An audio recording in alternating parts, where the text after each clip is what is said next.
17 बोसोराव हाग्रामा महिलारि सारखौ खामानि मावाखै नाथाय आं जेब्ला एनडिबि आफादाव दंमोन 2001-2002 नि गेजेराव गरायसर एलेका नावकाटा एलेकायाव मानसि बेमारिखौ डक्टरनाव लाबोनो थाखाय ओरैबायदि लामाफोरनि माने थासारिया मोजां नङामोन।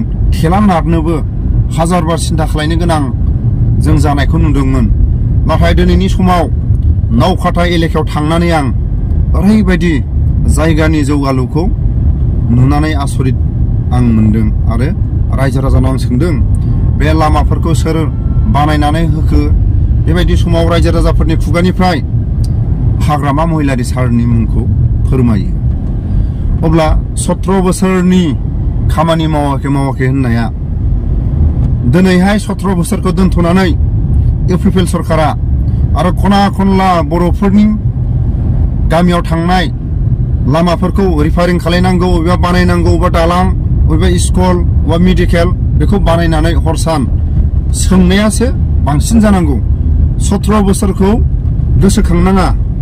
अबे गामियाव हाबनाय दालाङा गाज्रि, अबे लामाखौ रिफारिं खालामनांगौ, अबे गामियाव आरो फाखा लामा जाबावनांगौ बेखौसो सोंनायनि मुखुब जानांगौ।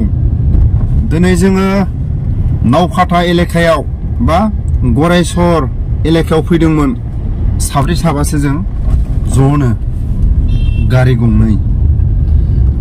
बे नावकाटा एलेकायाव जों मोनसे खामानि लाना फैदोंमोन। आङो बे नावकाटा सकखौ नुनानै आसरित जादों।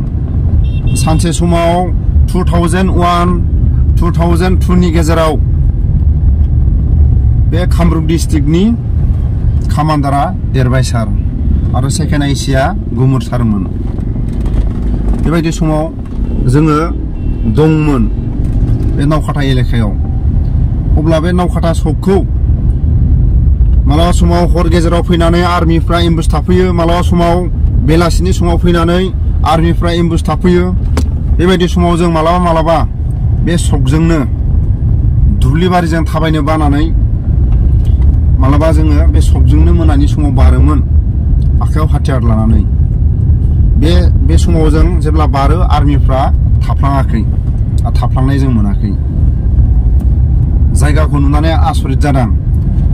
जेब्ला जों थानाय समाव बे दखानफ्रा औवानि खुन्था, दखानफ्रा एसेबां हाइ फाइ नङामोन। नाथाय आं दिनै नुनानै आसरित जादों। ओमफ्राय आं सानैसो मानसिनाव सोंदोंमोन बे लामाफ्रा बे दखान बाजारखौ सोर डेभेलप बायदि माने जौगाहोलांखो। माने हाग्रामा सारखौ खिथादों रायजो राजाफ्रा। हाग्रामानि दिनावनो बे लामाफोरखौ बानायदों, बे दखान सखानफोरखौ माने रायजो राजाफ्रा गावबा गाव बेबायदि दखानफोरखौ लुना लादों। मोजां नांदों।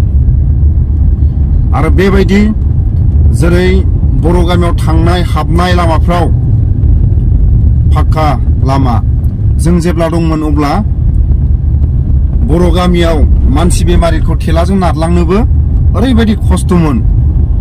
नाथाय बे हाग्रामानि दिनावनो खना खनला फाक्का लामाखौ जों नुनो मोनदोंमोन। बेखौनो आं खावलायो दिनैनि समाव प्रमद बर'आ आरो हाग्रामा महिलारि सारनि आरो साबसिन खामानि मावनानै दिन्थिलांनो। नाथाय मावलांनो हागोन ना हाया? माखासे लामाफोरनि गरायसरनिफ्राय नावकाटासिम लामाया ओरैबायदि माने हान्थुसे गोथौ लामाफ्रा अबेबा दा हरनि समाव जाहाथा जुदि गारिखौ स्पिड सालायलाङोबा, बाइकफोरखौ जुदि नाया हसिया जुदि सालायलाङोबा माबा मोनसे जाब्रबथाय जानायनि चान्स दं। बेनि थाखायनो सोरबा हाग्रामा महिलारिया बानायलांनाय लामाखौ सोरबा प्रमद बर'आ मावनो लाजिबा जानाय नङा। रिफारिं बानायनांगोन। जोंनि बर'निनो लामा, बर'फोरनि हान्थिग्रा लामा। सोरबा हाग्रामा महिलारि लामा बानायना गालांनायखौ प्रमद बर'आ रिफारिं खालामनो थाखाय लाजिबा जानाय नङा। मावलांनायखौ इउपिपिएलआबो मावना देखायनांगोन। आरो मालाबा समाव सोरबा गुबुन सरकार फैबाबो सोरबा इउपिपिएल मावनायसोलै बेखौ जों मावथ'वा होननानै बेबायदिबा जानाय नङा। मानो होनोबा बयबो नारा नाथा खामानिफोरखौ गोसो होलायनानै नाजालांनांगोन। गोसोआव आं जोबोद गोजोननाय मोनदों। जों जेब्ला नावकाटा एलेकायाव दंमोन ओरैबायदि बर' गामिनि लामाफ्रा थासारिया बेमारि मानसिखौ डक्टरनाव लांनो, मेडिकेलनाव लांनो थाखाय लामाया ओरैबायदि गाज्रिमोन।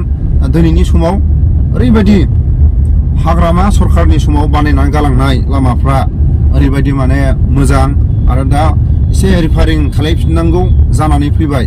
बिनि थाखायनो आं प्रमद बर' सारखौ हाग्रामा महिलारिनिफ्राय साबसिन खामानि मावनानै देखायोबा रायजो राजाफोरनि गोसोआव गोजोननाय मोनगोन। आरो बेबायदिनो खना खनला बर'फोरनि माखासे गामिफ्राव दालां लामा बबेबा मेडिकेल स्कुलफोरखौ प्रमद बर'आ आरो एसे गोसो होनानै मावलांबावोबा आरो मोजांसिन जाथारगोन होननानै आङो प्रमद बर' सारनिसिम खावलायहरो।